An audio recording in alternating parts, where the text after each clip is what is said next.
നമസ്കാരം, മലയാളി വാർത്തയിലേക്ക് സ്വാഗതം. പാർട്ടി പ്രവർത്തകർ എന്ന് പറയുന്നത് വളരെ വിനീതരായി പെരുമാറണം. ജനങ്ങളോട് അധികാരഗർവ് ഒരിക്കലും കാണിക്കരുത്. തെറ്റ് പറ്റിയിട്ടുണ്ടെങ്കിൽ അത് പാർട്ടി തന്നെ തിരുത്തുമെന്നാണ് ജയരാജൻ പറഞ്ഞിരിക്കുന്നത്.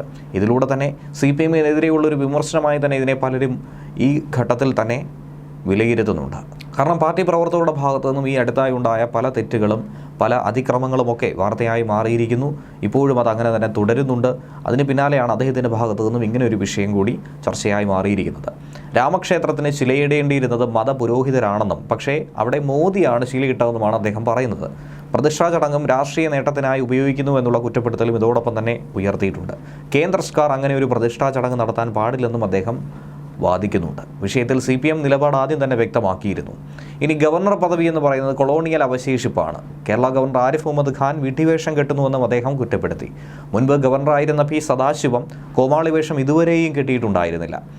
സ്ഥാനത്തിൻ്റെ മഹത്വം വളരെ വ്യക്തമായി അറിയാവുന്ന ഒരു വ്യക്തിയാണ് സദാശിവം എന്ന് പറയുന്നത്. അദ്ദേഹത്തെ കണ്ടു പഠിക്കണമെന്ന രീതിയിൽ തന്നെയാണ് PJയുടെ വാക്കുകളിലൂടെ മനസ്സിലാക്കാൻ കഴിയുന്നത്. എന്നാൽ ആരിഫ് മുഹമ്മദ് ഖാൻ നടത്തുന്ന അധപതിച്ച ഇടപെടൽ ഇപ്പോൾ കേരളത്തിൽ സംഭവിച്ചുകൊണ്ടിരിക്കുന്നു. വളരെ അപൂർവമായി മാത്രമാണ് കേരളത്തിലെത്തുന്ന മുഖ്യമന്ത്രിയെ അസഭ്യം പറയുന്നത് പതിവാക്കിക്കൊണ്ട് ഗവർണർ മുന്നോട്ട് പോകുന്നുണ്ട്. ആരിഫ് മുഹമ്മദ് ഖാൻ ഭരണഘടനയെയും അതുപോലെ തന്നെ സുപ്രീം കോടതിയെയും പരിഹസിക്കുന്നുവെന്ന കുറ്റപ്പെടുത്തലും ഇതോടൊപ്പം തന്നെ അദ്ദേഹം ഉയർത്തിയിരിക്കുകയാണ്. ബില്ലുകളിൽ ഒപ്പിടാതെ അടയിരിക്കുന്നു എന്നുള്ള കുറ്റപ്പെടുത്തലും പ്രധാനമായി തന്നെ ഉയർന്നു കേൾക്കുന്നതാണ്. കേന്ദ്ര സർക്കാരിൻ്റെ ഒരു ഏജന്റായി ഗവർണർ ഇങ്ങനെ പ്രവർത്തിക്കുന്നു. അങ്ങനെ പ്രവർത്തിക്കാൻ പാടുള്ളതല്ല.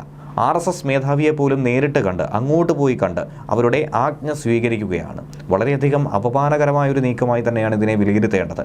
ഇത്തരം ബന്ധം അവസാനിപ്പിച്ച് വേണം ഗവർണറായി ഇനി കേരളത്തിൽ തുടരാൻ. ചാൻസലർ കൂടിയായിട്ടുള്ള ആരിഫ് മുഹമ്മദ് ഖാൻ ഉന്നത വിദ്യാഭ്യാസ മേഖലയെ തകർക്കാനുള്ളൊരു നീക്കമാണ് നടത്തുന്നതെന്നും PJ കുറ്റപ്പെടുത്തി. സർവകലാശാല സെനറ്റുകളിലേക്ക് സംഘപരിവാറുകാരെയാണ് നോമിനേറ്റ് ചെയ്യുന്നത്. സർവകലാശാലകളെ കാവ്യവൽക്കരിക്കാനുള്ളൊരു നീക്കം തന്നെയാണ്, ഒരു രഹസ്യ അജണ്ട തന്നെയാണ് ഇതിന് പിന്നിൽ പ്രവർത്തിക്കുന്നത്. കാവ്യവൽക്കരിക്കാനുള്ള നീക്കത്തിന് ലീഗ് വിയോജിപ്പ് ആദ്യം തന്നെ രേഖപ്പെടുത്തിയിരുന്നു. പക്ഷേ കോൺഗ്രസ് അതിനെ അനുകൂലിച്ച് മുന്നോട്ട് പോയി. ഗവർണർ പദവി എടുത്ത് കളയാൻ അഭിപ്രായ രൂപീകരണം വേണമെന്നും P ജയരാജൻ ഇതോടൊപ്പം തന്നെ കുറ്റപ്പെടുത്തിയിരിക്കുകയാണ്. ഇതിനിടയിൽ ഗവർണർ ആരിഫ് മുഹമ്മദ് ഖാൻ മുംബൈയിൽ നിന്നും തിരികെ വരുന്ന വേളയിൽ ഇന്ന് തിരുവനന്തപുരത്ത് വെച്ച് SFI പ്രവർത്തകർ വീണ്ടും കരിങ്കൊടി കാണിച്ചു. കരിങ്കൊടി പ്രതിഷേധത്തിൻ്റെ വീഡിയോ ദൃശ്യങ്ങൾ ഇതിനോടകം തന്നെ പുറത്തു വന്നിട്ടുണ്ട്. ഇതിപ്പോൾ ആവർത്തിച്ച് ഗവർണർക്കെതിരെ കരിങ്കൊടി കാണിക്കുകയാണ് SFI പ്രവർത്തകർ.